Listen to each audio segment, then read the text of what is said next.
and welcome back to Late Night Lately, the late night show. I'm your host, Chad White. If you didn't know, this is the late night show for the website, cpluscomedy.com. Like I just said, late night podcast for the website, cpluscomedy.com. Okay, I know it's late. Let's get into it. There's nothing really to play around with. This week in late night, we are in a run-up to, which is a topic we'll cover. We're in the run up to the election, the American election here on November 5th, which is nigh upon 16 hours from now. I cannot count. Keep that in mind.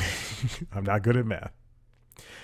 So there's a lot of whether it's a traditional late night show where people are where it's a show that's not typically political. I wouldn't say apolitical, but it's not typically political, like After Midnight or The Tonight Show, or shows that are planning stuff for the election night, such as The Daily Show and what's Colbert's show called?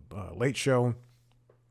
We're getting ready for that, and in some respects, a lot of these, I'm moving a hard drive, don't worry.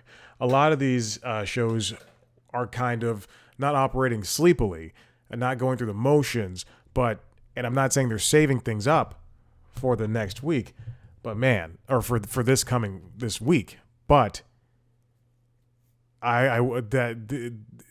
not all stops have been pulled out. I feel as though the guests, save for people like, Tom Hanks popping up on late night, or I can't even Hugh Grant, save for those guests. I feel like a lot of the time, the more successful segments this week in late night, were with people who can comment on the political moment that's happening at this point. So when Seth Meyers has Mika Brzezinski on, we can have a whole conversation surrounding what's going on. Nicole Wallace, when let me go over to Colbert. When Colbert is talking to even Ta-Nehisi Coates, who is somebody I don't necessarily completely like. I think he's a great writer, but there's some things I disagree with him on. We do things as viewers, as people who enjoy late night and comedy, that kind of drift towards what's happening. Like when I remember very distinctly, and this is something I do not agree with, but when after the last election, Chappelle would host after that, and I believe he hosted after the election before that too. But everybody was on host SNL, excuse me. Everybody was on, they were just waiting to see what would happen, because this person who could, again, speak to the moment in his own way, hosting probably one of the biggest late night shows around, what's he going to say in his monologue? What's that thing that's going to happen? I remember Gayle King's like, I can't wait to see what Chappelle says on SNL. I'm like, no, I don't want that. I want the country to be better. I don't care. But with all that said, we as people who are comedy viewers, who are people who enjoy late night, we come to these shows like Colbert, like Myers, like Fallon, Kimmel, the rest, The Daily Show, all that stuff. We come to all these shows to see what these hosts have to say about Trump trying to get into a garbage truck, or what Tony Hinchcliffe, whatever he said, commenting on that, or Biden calling Trump's fans trash, garbage, whatever. We come to watch that, and what the hosts take and what the writers' takes are on that. And there's many different takes. But in that, there's also this slow build up to what's going to happen tomorrow. So this entire week of shows, Monday to Thursday. I'll say Sunday to Thursday because I just finished watching last week tonight. And there's a 14-minute segment talking about elections. And the segment prior to that is talking about Trump's businesses. So there's going to be a lot of political discourse in this comedy world. So this week in late night, David Cheng makes a pizza on the Tonight Show. And these are clips I chose. Because I think these are the ones that stand out the most. The late night audience, Seth Meyers' late night audience was not groaned at a surprise inspection. After midnight had some nice Halloween fun.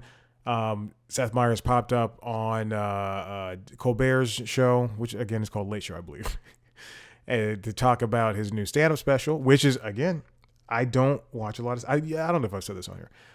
Even when I interview people for on the Constitutionals, when I talk to comedians, when I talk to anybody who has a stand-up special, I don't watch a lot of specials anymore.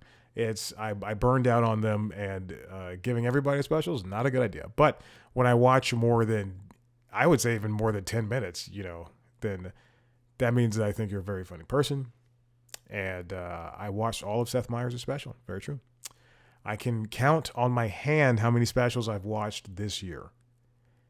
I think Mike Birbiglia was one. And Langston Kerman was the other one. That's right. Oh my goodness. Because I like that guy. He's very funny. Anyway. Ronny Chieng made some different... Everybody made jokes about Trump trying to get in the garbage truck. Ronny Chieng made just a handful of other jokes in that entire situation that weren't about Trump getting in a truck. It was... again, it's amazing how late night shows can either make the same jokes and still be funny, or make completely different jokes and find different takes and all still be funny. All right, now here's something I really want to get into. Jimmy Kimmel had a wonderful, sensational monologue that kind of came out of nowhere. I believe it was on Monday. That was a 19-minute diatribe concerning the Republicans and the lives of the Democratic and independent voters who watch Jimmy Kimmel Live.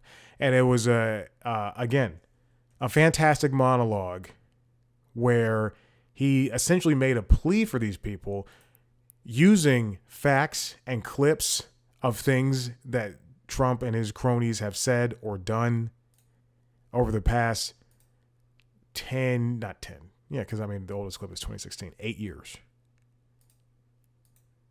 And even before that looked like these clips. But it's a great monologue, and everybody should watch it because it is. It's like the times when he talks about his son Billy needing worked on his heart as a baby, or when he has one of his friends or family members dies and he dedicates an entire monologue to that. It's just a great televised essay about who Trump is, what he has done in the last 8 years, and why you should not vote for him. And it's not pandery, doesn't treat people stupidly, much like because this episode is coming out now. I'm trying not to reference the last week tonight thing that I just watched, but that covers things anyway. That is technically after this episode, or everything's after this episode, but it's a great monologue, and I think it works and does its job to the highest degree. Now, with that said, Monday of last week, Monday of the episode this week, we have Jon Stewart hosting The Daily Show. And he covers the Trump's Madison Square Garden rally, as well as a deportation plan. But the rally had people like Hulk Hogan show up, I think Rudy Giuliani, but people like that show up and give their speeches talking to the troops over there at MSG. But one such person, you've heard of this, it was a comedian named Tony Hinchcliffe, right? I believe. Yeah. And it was among like a bunch of other racist things said there. Hinchcliffe said, well, he was among one of the many speakers that said a lot of racist things there. When Jon Stewart did his monologue on the Daily Show for this week, I'm going to pretend like this episode is being recorded on the Friday when I usually do it. He quite literally brushed off what Hinchcliffe had said in regards to the garbage comment about Puerto Rico, all the racist jokes and everything. And it was sincerely one of the most disappointing things that I've seen Jon Stewart say or do on that program. He defended Tony Hinchcliffe by saying you don't hire a roast comedian to come to a rally and expect him not to throw out roast jokes. But Tony knew where he was going. Tony knew what audience he was talking to. Isn't it his job to, and he's also a grown human being man who should know the difference between right and wrong. And if he knew, let's forget that it was his quote unquote job to do this. If he knew that he was going to make a racist joke about Puerto Rico and other things, about black people and Jews, then why wouldn't he stop himself? You know, because comedians should know the line. You know, Mark Maron often in the past couple of years has been a defendant of common sense when it comes to making jokes in comedy. I'm butchering the quote, but he said something along the lines of, comedians can make any joke they want, but they have to know like when it's going to hurt someone's feeling. I know, again, I'm chopping up a lot of things of what he said, but you know, it was like, and then you have people like Patton Oswalt saying, oh, Dave's a good guy. Dave Chappelle's a good guy, but he's making anti-trans jokes. You know, it's just, and he's like dedicating whole specials to it.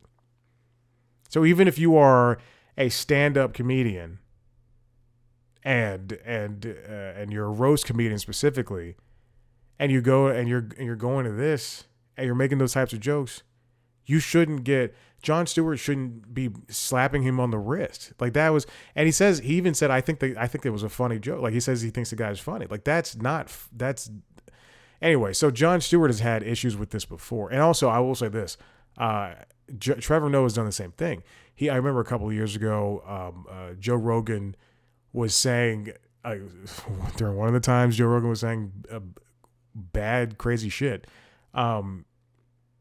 Trevor came out that same day with an episode of The Daily Show and defended him. And then the next day, like a bunch of people were like, yeah, Joe Rogan's bad. And they gave like, you know, reasons and explanations.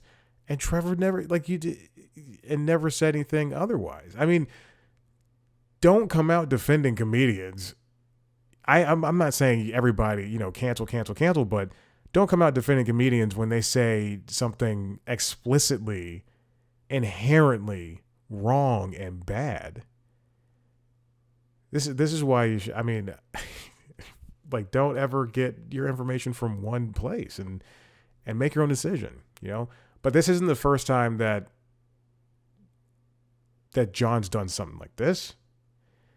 I got a newsletter this morning because I forgot I signed up for this newsletter.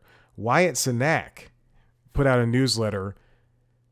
You know, he puts one out like once or twice a year, but it always comes to my inbox and I always forget I'm signed up for it. But Wyatt Cenac said he was disappointed but not surprised with with what Jon Stewart said. So he wrote this. He called it an op-ed. And Wyatt Cenac, if you don't know, who's a comedian who worked at the Daily Show for a couple of years during Jon Stewart's original reign.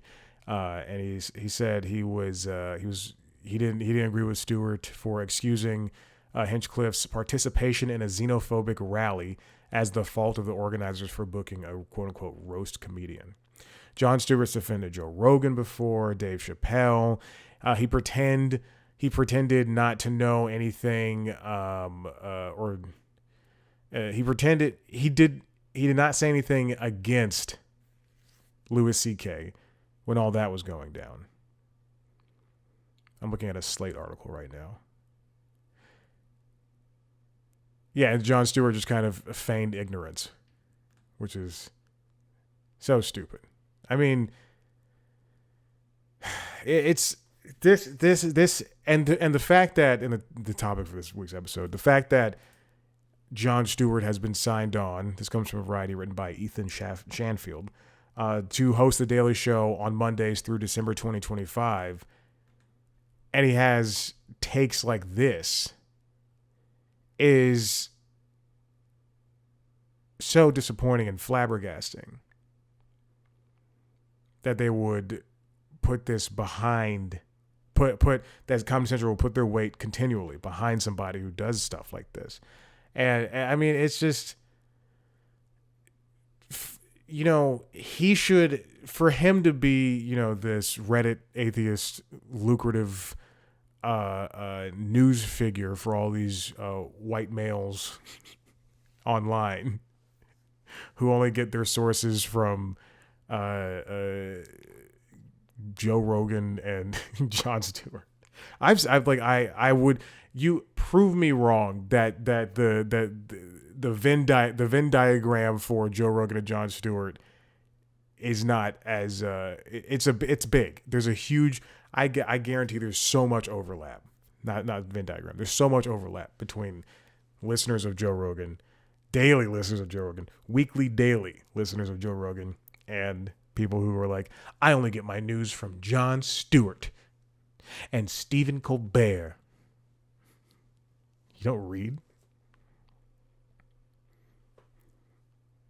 And this is how serious it was when I watched the Daily Show episode last week.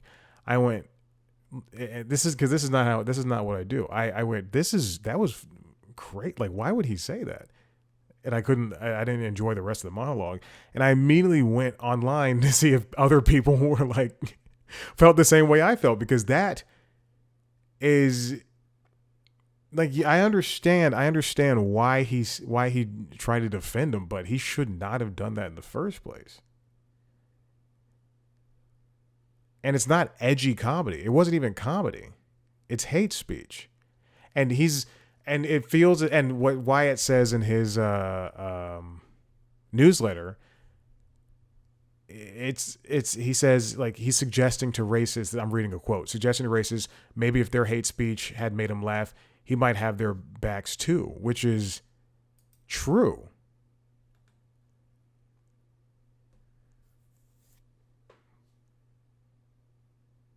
It stinks. It's often like, sometimes I'll see a comedian and I'll think, oh, this person's funny, and I'll look them up and they're friends with like very bad people.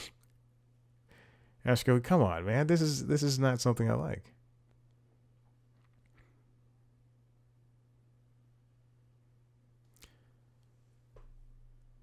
Yeah. So there you go. I just want to talk about that. I just didn't, I disagree with Jon a lot, but for him to have, it's some, like, a lot of times just feels like he's saying, and I feel like he believes who he is, he believes who this audience thinks he is. These people, it's the same, and I'm not, and I mean, it's the same thing at Bill Maher. Like, those people who watch Real Time, who go to Real Time Live, that's like, they believe in one thing, and that's it. But to have Jimmy Kimmel do this his long monologue with sense and reason, and to have Jon Stewart basically say this racist guy was funny, and that's comedy, and you're wrong, is just so defeating. And why do we keep doing this? Why are we still here if this is going to how it's going to be? And you continually keep making the same mistakes over and over and over again.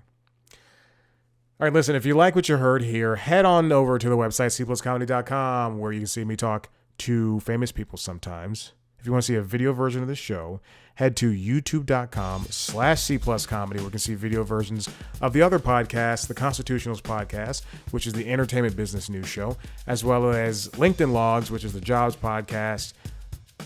Subscribe to those wherever you get your podcasts. Follow us on TikTok, Twitter, Instagram, and Facebook at C Plus Comedy. Me at Chad Black White. Thank you so much. Bye.